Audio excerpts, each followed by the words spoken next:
의뢰인의 행복만 생각합니다.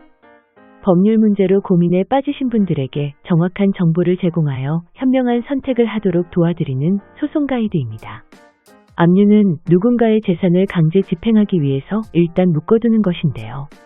압류는 판결문과 같이 곧바로 내가 어떤 집행을 하는 집행권원이라는 것을 가진 상태에서 상대방의 재산을 묶는 절차입니다. 집행권원이란 국가의 강제력에 의하여 실현될 청구권의 존재와 범위를 표시하고 또한 집행력이 부여된 공정증서입니다. 가압류는 그런 판결문이 없이 소송을 하려고 하는데 그럼 소송을 진행하는 중에 상대방이 자기 재산을 다 빼돌려버리면 판결문을 받아도 집행할 재산이 없어지게 되겠죠. 그걸 사전에 방지하기 위해 소송이 들어가기 전 상대방의 재산을 묶어놓기 위해서 하는 절차입니다. 가압류는 판결을 받은 것과 같이 확정적인 권리가 아닙니다. 근데 가압류라는 것이 법률 절차를 진행해 오면서 무척 부당하게 이용하는 경우들이 많아졌습니다. 가압류의 절차는 가압류 신청서를 접수하면 채권자가 제출한 서류를 보고 가압류 여부를 결정해주고 가압류 결정이 난 다음 채무자에게 통지를 해주기 때문에 채무자는 아무것도 모르는 상태에서 내 재산이 묶이는 효과를 받게 됩니다. 근데 만약에 채권자가 부당하게 실제로는 채무가 없음에도 거짓으로 만들어낸다고 했을 때는 법원에서는 이걸 판단할 수 있는 방법이 없습니다. 그래서 예전에는 가압류 신청이 있으면 결정을 쉽게 내줬는데 요즘은 가압류로 인해서 채무자가 부당하게 어떤 재산의 불이익을 받는 경우가 생겨서 가압류를 엄격하게 보는 경향이 있습니다. 그리고 압류와 가압류의 가장 큰 차이점은 압류는 공탁이 필요 없지만 가압류는 공탁이 필요합니다.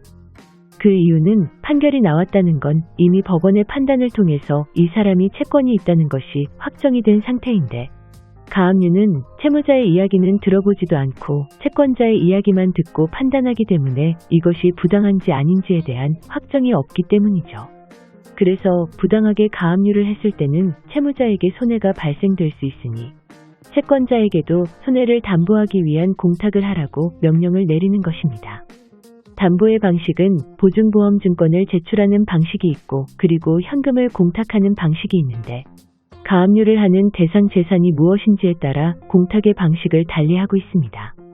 예를 들어 부동산 같은 경우에는 가압류가 들어갔을 때 채무자가 받는 불이익은 그 부동산을 팔 수 없다는 정도밖에 없습니다. 그렇기 때문에 가압류 결정을 내려줄 때 법원에서는 그냥 보증보험증권으로 채권자가 크게 부담이 가지 않는 방식으로 담보를 제공하게 하고 가압류를 해주는 경우가 많습니다. 그러나 예를 들어 은행계좌를 가압류하는 경우에는 당장 내가 돈을 쓸 수 없는 상황이 됩니다. 채무자 입장에서 불이익을 당하기 때문에 법원에서는 만약 가압류를 하고 싶다면 채권자에게도 그만큼의 현금을 묶으라고 하여 부담을 줍니다. 내가 1억 원의 채권이 있는데 그 1억 원에 대한 채권을 가압류하고 싶다 하면 그 가압류 신청에 관한 결정을 내릴 때 법원에서는 7천만 원, 8천만 원 정도의 담보 금액을 현금으로 공탁하라고 명령을 하고 그래야만 가압류 결정을 내려주겠다고 합니다. 말하자면 채권자 얘기만 들어보고 채무자한테 불이익을 하기 때문에 채권자도 그만큼의 불이익을 가지라는 뜻으로 생각하면 되겠죠. 그래서 혹시 지인분들 중에 가압류를 되게 쉽게 생각하면서 가압류 해버리자라고 말씀하시는 분들이 계신데 사실 그게 쉽지 않습니다. 실제로 상대방이 압박을 느낄 만한 가압류를 하려면 계좌나 채권이나 이런 직접적으로 재산이 묶이는 가압류를 해야 하는데 그러려면 본인도 그만큼 현금을 법원에 공탁을 해야만 법원으로부터 가압류 결정을 받을 수 있습니다. 정리하자면 가압류는 판결이 나기 전에 상대방이 재산을 빼돌리는 걸 막기 위해서 그걸 묻기 위해 하는 절차이고 채권자의 이야기만 들어보고 결정을 내려주는 절차입니다. 그렇기 때문에 그게 부당하다고 할 수 있는 가능성이 있어야 채권자에게도 상당한 현금이나 아니면 보증보험으로 공탁을 하도록 명령을 하고 그래야지만 가압류 결정을 내려줍니다. 압류는 확정 판결 같은 집행권원이 있을 때 이용하는 절차이기 때문에 공탁 같은 것도 필요 없고 마음껏 어떤 재산에도 압류라는 절차를 진행할 수 있습니다. 그래서 여러분들이 상대방 채무가 어떤 채무를 이행하지 않는다고 해서 어떤 불이익이나 재산보전 조치를 할 때 가압류를 한다는 것은 채권자에게도 굉장히 부담이 있는 그런 절차라는 것을 감안하고 적당한 절차를 찾아서 사건을 진행하는 게 도움이 될 것입니다. 소송 가이드는 법률적으로 문제가 될 수 있는 부분에 관해 상세히 설명을 드리고 그 해결책에 관하여 근거 법령 및 관련 법령을 제시하는 길잡이를 해드립니다. 항상 노력하는 자세로 의뢰인의 이익을 최우선하는 모습을 보여드리겠습니다.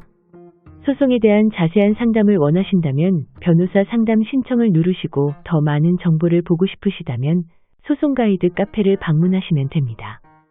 내용이 마음에 드셨다면 구독과 좋아요, 알림 설정 부탁드립니다.